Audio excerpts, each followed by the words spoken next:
What's up, YouTube? This is Iron and Soul, back today with another video. Please subscribe to my channel, like this video, leave a comment, let me know what you think about my content. Also, for those who are new to my channel, please follow me on Instagram at TheKingJabez. It'll be greatly appreciated.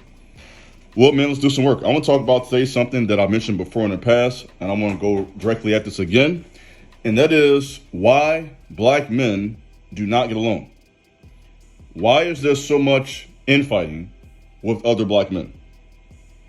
And so I have a number of thoughts on this, and of course something as complex of a subject as this requires several hours, several books, and I'll give you some suggestions of what you should read to give you insight. But I want to talk about this briefly in today's talk. Why do black men not get along? Why do we have so much animosity and self-hatred? Why do we see another black man walking down the street and we're looking at them with a frown on our face as opposed to having love and compassion? Why is it that we do exactly what Brother Malcolm X said? We see each other with jealousy and suspicion versus love and understanding. And that is a problem in Black America. I'm not talking about the UK. I'm not talking about Africa. I don't know about them. I'm talking about right here in America. Us right here in America, for the most part, we don't get along. And it ain't just the gang members. Okay, I know we like to blame everything on the gang members and the Crips and Bloods and the Vice Lords and Disciples. But guess what? This happens in the workforce. It happens in the sports arena. We've seen it recently just with Deion Sanders and another black football coach. The man was being very disrespectful, him and his team. So this is a problem. I'm going to address this today on my platform. Talk about this, man.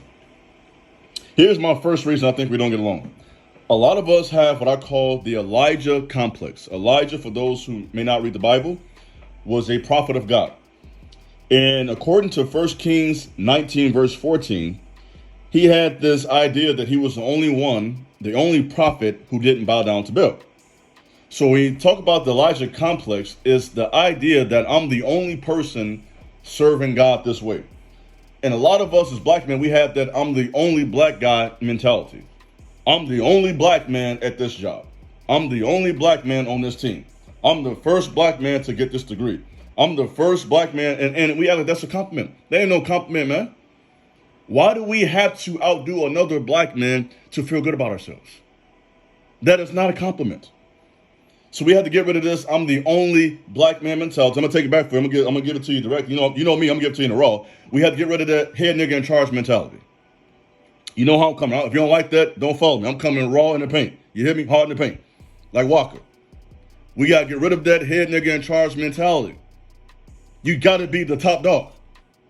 And during slavery days, I forget the name right now. I'm gonna call it eventually. But during the days of slavery, you had the house Negroes who did that, who would oversee the other slaves. And some of you men have that same perspective today in 2022. You got to oversee other black men. So that's the first problem. We have that head nigga in charge, Elijah complex. You say, you coming right at us. Yeah, I'm coming right at you. Yes. And some of you follow me, you got that complex. You know you do. You're not going to say it in the comments. So you probably going to manifest in the comment section too, to be honest. I'm going to say, yep. And if you do that, I'm going to comment HNIC. As soon as you say that. As soon as you say something that sounds like that, I'm going to comment below your comment and say HNIC mentality. Number two, let me keep it pushing. The crab in the barrel mentality.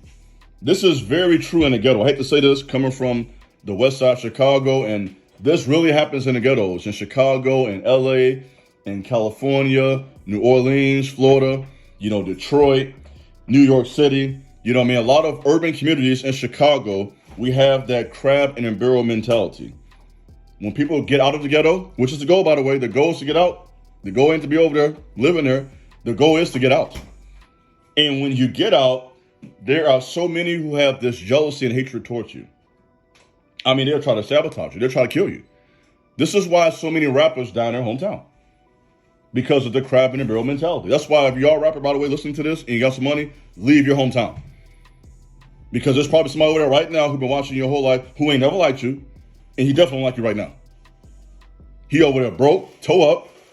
Baby mama getting on this nerve because he ain't got the money she want him to have. Because she online against some man who got 100,000, you ain't got 20,000. I ain't trying to talk about, I'm just keeping it gangster with you. All the way 100. And they see you and they hate you. That's what happened to Trouble, by the way. That's how Trouble lost his life. He lost his life messing with a woman he shouldn't have been with.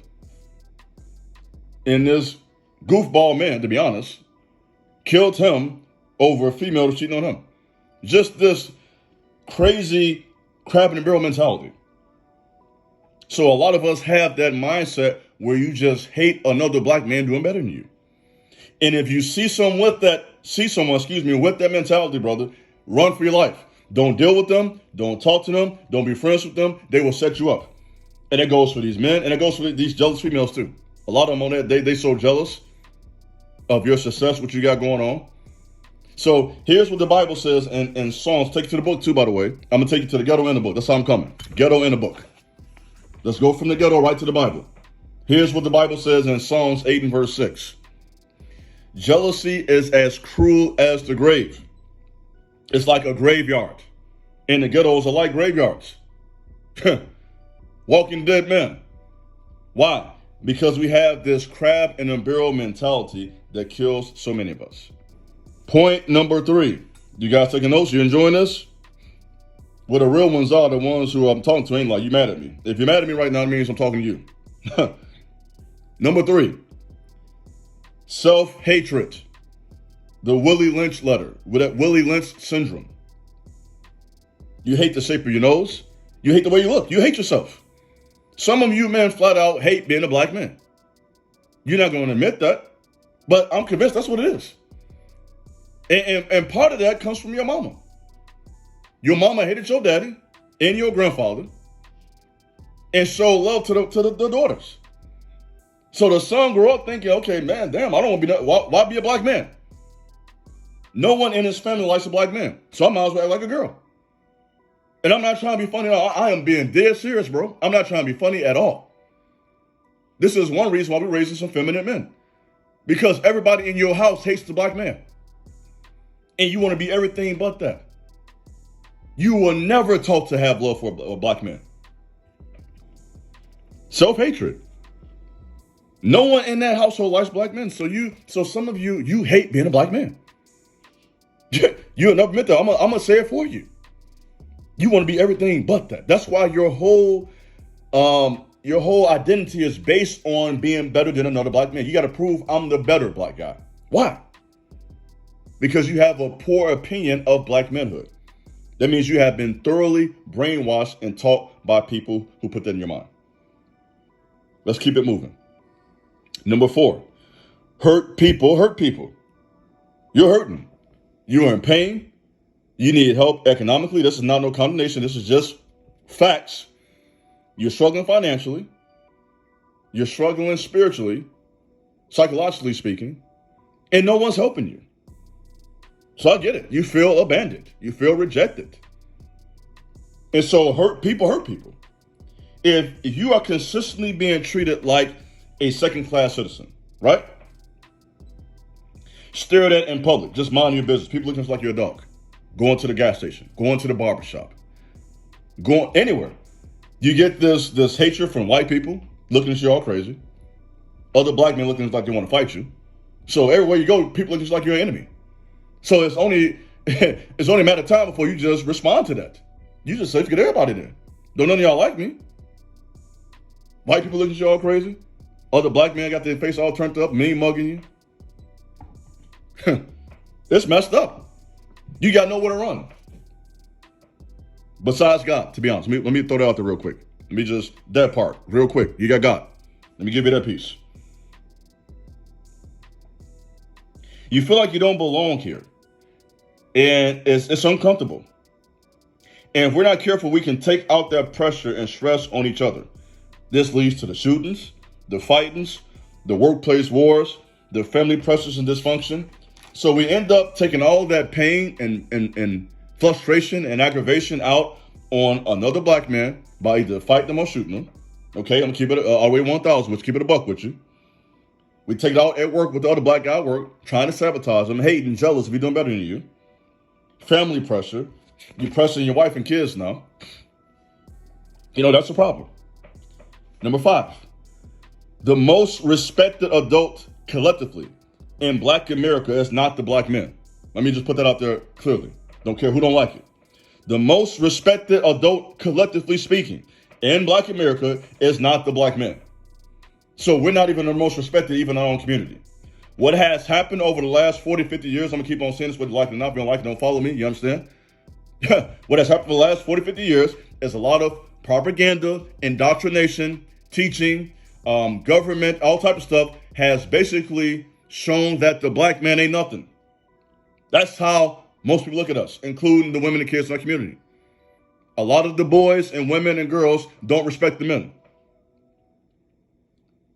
So the black man is often viciously, ferociously, brutally attacked when he wants to fulfill the role of husband and father. So when you want to stand up and be a man and show yourself to be a husband and father, people scoff at that. How dare you? Do you know what you're doing? You ain't nobody. You're not my daddy. Who do you think you are? You get all this disrespect.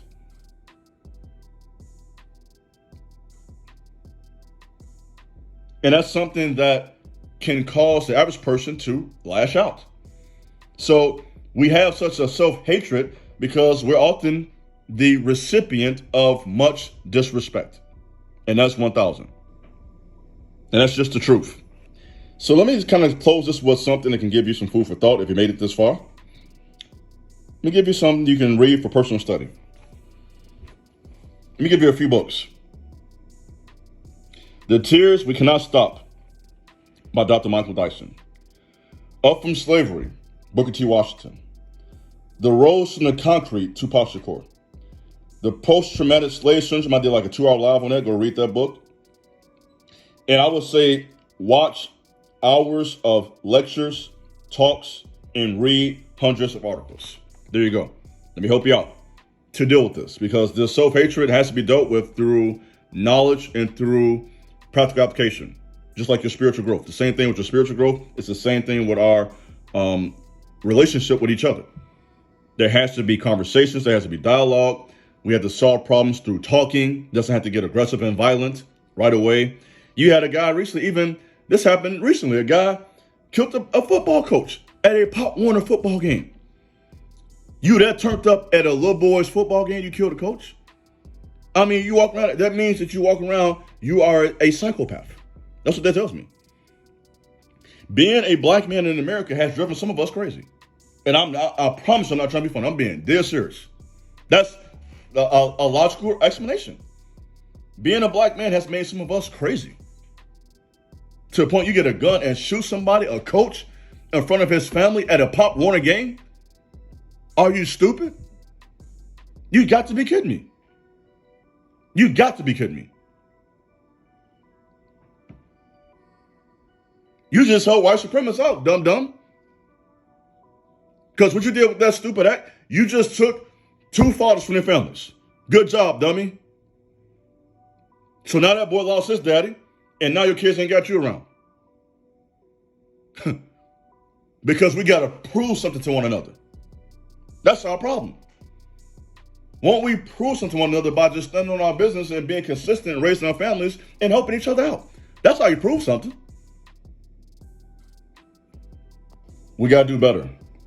So that's just one perspective. I have done a lot of talks on the white supremacist realities that negatively impact the black community. And I'll talk about that thoroughly in detail with our lives. Go check those videos out. But in this video, I'm calling us out as black men. I'm calling us out. I'm going to talk about both sides. And we have to learn how to respect each other, remove the Elijah complex, the HNIC complex, the desire to be better, the self-hatred, the lack of respect and honor. This is what we have to do if we have any hope of having unity and love and brotherhood amongst each other. This is your brother, Iron and Soul. Thanks for listening to this video, guys. Leave a comment. Let me know what you think. Give me some of your experiences. Share your experiences. Give some insight, what you've seen that works, that can help us all collectively. God bless. Take care. Peace.